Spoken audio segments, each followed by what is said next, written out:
Press conference कर रही है, सीधे चलते हैं। बंधुगण, जैसा कि कल शाम से ही हम सबको आशंका था, आज हो गया है। जब भी हिंदुस्तान में कुछ अच्छा होता है, जब भी हिंदुस्तान में कोई खुशी की बात होती है और भारतवर्ष अच्छा परफॉर्म करता है, तो कहीं ना कहीं कांग्रेसियों को चिढ़ होता है। कहीं ना कहीं राहुल गांधी से रुका नहीं जाता है और राहुल गांधी कहीं ना कहीं उस पूरे विषय पर प्रेस कॉन्फ्रेंस के माध्यम से एक प्रश्न चिन्ह लगाने का काम करते हैं, एक अड़ंगा लगाने का काम करते हैं। कल का दिन एक बहुत महत्वपूर्ण दिन था। कल तो योग दिवस था ही, किंतु संयोग देखिए कल जिस प्रकार से पूरे विश्व में हिंदुस्तान एकमात्र ऐसा देश बना जिसने एक ही दिन में लगभग 87 लाख वैक्सीनेशन, पूरे देश में ये जो वैक्सीनेशन ड्राइव रहा वो अपने आप में एक ऐतिहासिक मोड़ पे जाके खड़ा होता है। और जिस प्रकार से ये काउंटडाउन कल आरंभ हुआ, लोगों में एक उत्साह, एक उल्लास का माहौल था। सोशल मीडिया में हम देख रहे थे, लोग बात कर रहे थे कि अब 50 लाख हो गया, अब 60 लाख हो गया, अब 59 लाख हो गया, अब 70 लाख हो गया। और शाम तक जैसे जैसे 80 लाख के ऊपर हिंदुस्तान वैक्सीनेशन में पहुंचने लगा, कहीं ना कहीं जो भारत की लड़ाई कोरोना के खिलाफ है उसमें भारत जीत रहा है, उसमें भारत अवश्य जीतेगा, इस प्रकार का एक खबर, एक लहर पूरे हिंदुस्तान में आने लगी। किंतु दुखद है कि आज सुबह राहुल गांधी ने प्रेस कॉन्फ्रेंस करके एक व्हाइट पेपर की बात की है और कहीं ना कहीं अड़ंगा लगाने का काम किया है। बंधुगण, आप सबने इस कोरोना की लड़ाई को शुरू से ही देखा है। आरंभ में ही राहुल गांधी और कांग्रेस पार्टी ने जब भी इस लड़ाई में निर्णायक मोड़ आए, उस समय उन्होंने राजनीति करने की भरसर प्रयास किए। कहीं ना कहीं इस लड़ाई को डिरेल करने का अथक परिश्रम राहुल गांधी ने किया है। मैं तो कहूंगा अथक परिश्रम राहुल गांधी जी ने भी किया है। और अथक परिश्रम केवल और केवल इंडिया की जो लड़ाई है कोरोना के खिलाफ, कैसे इंडिया उससे डिरेल हो जाए, उसमें अथक परिश्रम राहुल गांधी जी ने किया है। बहुत टायरलेस एफर्ट किया है। आप याद रखिए, जब लॉकडाउन की परिस्थिति थी, पहली बार भारत सरकार ने लॉकडाउन किया था, उस समय उसी लॉकडाउन को तुगलकी लॉकडाउन कह के भारत के जो युवराज है कांग्रेस पार्टी के, राहुल गांधी ने संबोधित किया था, ये तो तुगलकी लॉकडाउन है। तुगलकी लॉकडाउन से लॉकडाउन क्यों नहीं हो रहा है? हमें वैक्सीन चाहिए से इस वैक्सीन में तो गाय का खून मिला हुआ है। हमें वैक्सीन क्यों नहीं दे रहे हैं? से जब कोवैक्सीन आता है और छत्तीसगढ़, राजस्थान इत्यादि राज्यों में कोवैक्सीन सप्लाई की जाती है, तो कांग्रेस शासित राज्य मना कर देते हैं वैक्सीन लेने से। वैक्सीन हेजिटेंसी को बढ़ावा मिलता है। ये सभी विघ्न बाधाएं राहुल गांधी ने भारत के कोविड लड़ाई में खड़ी की है। मैं तो आज राहुल गांधी को एक अनसॉलिसिटेड एडवाइस भी दूंगा। वो शायद हमसे एडवाइस नहीं चाहते, मगर फिर भी मैं दूंगा कि कब तक आखिर आप ये वर्चुअल प्रेस कॉन्फ्रेंसेस करते रहेंगे? कब तक ये वर्चुअल प्रेस कॉन्फ्रेंसेस करेंगे? कभी रियल काम तो करिए। कभी कांग्रेस शासित राज्यों में जाइए और वहां किस प्रकार की परिस्थिति है, वहां कैसे वैक्सीन प्रॉफिटियरिंग हो रहा है पंजाब में, वहां किस प्रकार से वैक्सीन वेस्टेज हो रहा है राजस्थान में, किस प्रकार से वैक्सीनेशन सही तरीके से नहीं हो रहा है छत्तीसगढ़ में। आप वर्चुअल से निकल करके रियल ग्राउंड में जाके समीक्षा करिए राहुल गांधी जी। आज भी मुझे आश्चर्य हुआ, राहुल गांधी जी अपने प्रेस कॉन्फ्रेंस में डिसेंट्रलाइजेशन की डिमांड कर रहे थे कि ये जो लड़ाई है कोविड के खिलाफ, ये जो वैक्सीनेशन का प्रोसेस है, अगर डिसेंट्रलाइजेशन होगा तो वो ज्यादा अच्छा होगा। मुझे तो कभी कभी लगता है कि कंफ्यूजन और राहुल ये पर्यायवाची शब्द है।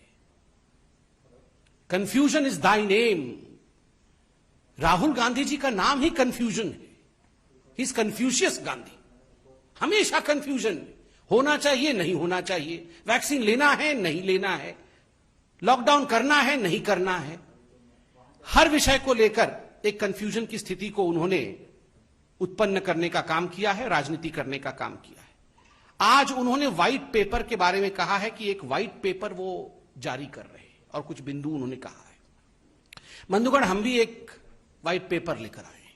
यह हकीकत है जो आज आपके सामने हम बयां करने वाले हैं। मैं कुछ सवाल पूछूंगा और उसका उत्तर भी मैं ही दूंगा, क्योंकि हम जानते हैं कि ये उसका उत्तर राहुल जी नहीं देंगे। सवाल नंबर 1, ये जो सेकेंड वेव हुआ है ये कहां से शुरू हुआ? कांग्रेस शासित राज्य से शुरू हुआ। किन राज्यों में सेकेंड वेव का सबसे बड़ा असर पड़ा और सर्वाधिक प्रतिशत केसेस किन राज्यों में हुए? उत्तर, कांग्रेस शासित राज्यों में हुए।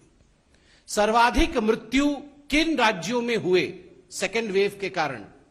उत्तर, कांग्रेस शासित राज्यों में हुए। चौथा प्रश्न, किन राज्यों में वैक्सीन को लेकर हाहाकार मचा?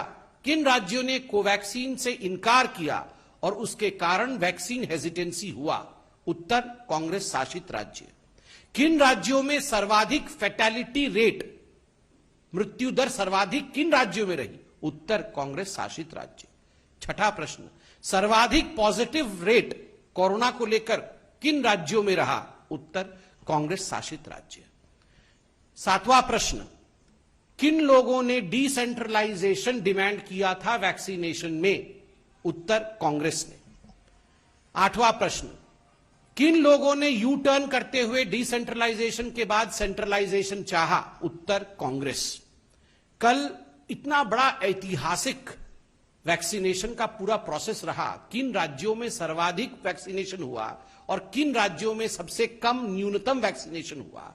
अगर आप इन आंकड़ों को देखेंगे तो सर्वाधिक उन राज्यों में रहा है जिन राज्यों ने श्रृंखलाबद्ध तरीके से अनुशासन में रहकर बिना वैक्सीन हेजिटेशन के, मध्य प्रदेश हो चाहे गुजरात हो चाहे कर्नाटक हो, उन्होंने काम किया। और न्यूनतम किन में रहा है? कांग्रेस शासित राज्यों में न्यूनतम वैक्सीनेशन हुआ। सबसे ज्यादा फैटेलिटी कांग्रेस शासित राज्य में, सेकेंड वेव आरंभ होता है कांग्रेस शासित राज्य में, सर्वाधिक पॉजिटिविटी कांग्रेस शासित राज्य में, वैक्सीनेशन होता नहीं है कांग्रेस शासित राज्य में, और ऊपर से व्हाइट पेपर आप हमें दे रहे हैं। राहुल गांधी व्हाइट पेपर छाप करके, वर्चुअल में से निकल करके रियल में आप अपने राज्यों में जाइए और उन्हें ये आंकड़े दीजिए और उनसे कहिए कि आखिर ये क्या हो रहा। After seeing all this my friends, this questions that I have asked and the answers of these questions, it would not be, I would say, wrong to state that as far as Rahul Gandhi and Congress party is concerned, they should be called as the clown and the circus. जो मैंने आपको आज प्रश्न और उसके उत्तर दिए हैं, इनके बाद ये कहना अतिशयोक्ति नहीं होगा, ये बुरा नहीं होगा कि राहुल गांधी और कांग्रेस को क्लाउन और सर्कस के साथ कंपेयर किया जाए। ये एक सर्कस बना के रखा हुआ है कांग्रेस पार्टी ने, हर विषय में राजनीति करना। और बंधुगण, पिछली बार जब हमने प्रेस कॉन्फ्रेंस किया था, हमने भारतीय जनता पार्टी ने एक बहुत महत्वपूर्ण सवाल पूछा था। आज मैं पुनः वो सवाल भारतीय जनता पार्टी की ओर से दोहरा रहा हूं। हम उत्तर चाहते हैं। पिछली बार कांग्रेस पार्टी ने तो उत्तर नहीं दिया था, मगर उनके कुछ हितैषियों ने अवश्य उत्तर देने का प्रयास किया था। प्रश्न था जिसको मैं दोहरा रहा हूं, क्या राहुल गांधी जी ने वैक्सीन ले लिया है? Rahul Gandhi, are you vaccinated? क्या प्रियंका वाड्रा जी ने वैक्सीन ले लिया है? Priyanka ji, are you vaccinated?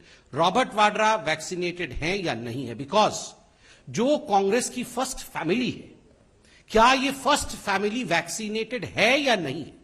आप 1000 वर्चुअल पीसी कर लीजिए, किंतु एक तस्वीर लाखों शब्द बयां करती है। यही कांग्रेस पार्टी है ना जिन्होंने प्रधानमंत्री को टॉन्ट मारा था कि प्रधानमंत्री आपको पहला डोज लेना चाहिए, फोटो अपलोड करना चाहिए, वीडियो अपलोड करना चाहिए वैक्सीन लेते हुए, तब जाके हिंदुस्तान की जनता को लगेगा कि वैक्सीन से कोई खतरा नहीं है और हम वैक्सीन लेंगे। प्रधानमंत्री जी ने जब उनका मौका आया, अर्थात उन्होंने लाइन जंप नहीं किया, जब उनका मौका आया उन्होंने पहले जाकर सुबह सुबह वैक्सीन लिया and yes he posted the pictures. वो फोटो उन्होंने सार्वजनिक किया ताकि लोगों के मन में किसी प्रकार की शंका न रहे। ये जो कांग्रेस का प्रथम परिवार है, फर्स्ट फैमिली है, ये एक फोटो लगा सकती है या केवल वर्चुअल पीसी ही करते रहेंगे? और तो और आश्चर्य का विषय है, इसमें भी गड़बड़ झाला है।